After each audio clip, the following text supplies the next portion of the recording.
Israel is an apartheid state. Any of us who've been there know that. Once you know that, it changes you.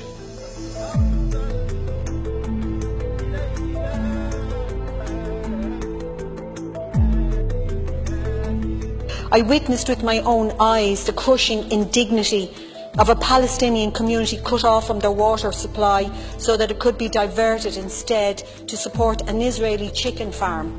Is the moral response to simply condemn this as illegal, but then ask how much for the eggs? Is there not a deep hypocrisy in that position?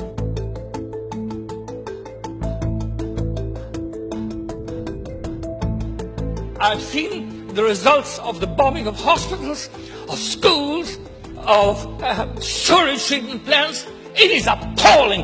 If you want to know what the people of Palestine want, ask the Palestinian farmers. I certainly would boycott products coming from occupied territories sold by the Israelis in the international market. But that's a different thing for a state to actually involve themselves directly in this area.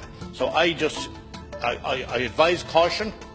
We've seen the most desperate and brutal violations of people's right to protest against injustice, against occupation, against the taking of the very ground from under people.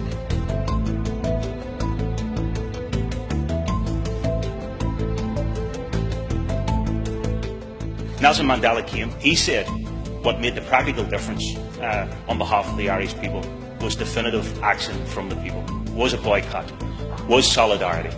And that can make the difference here.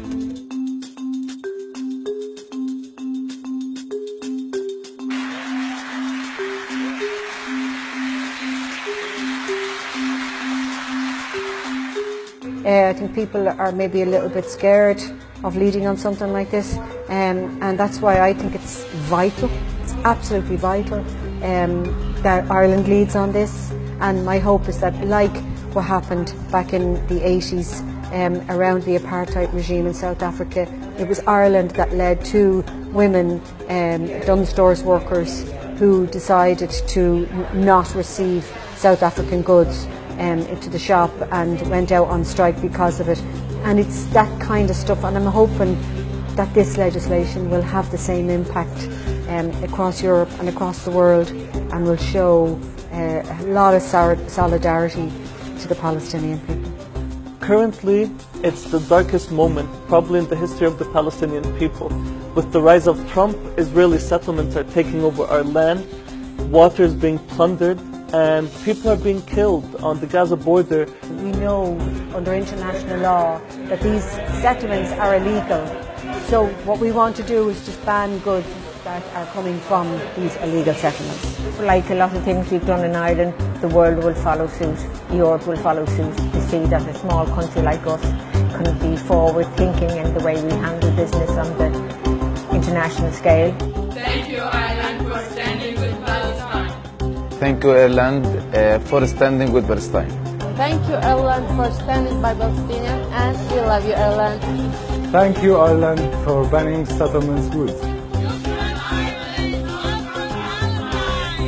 I want to say thank you, Ireland, we love you. Shukran.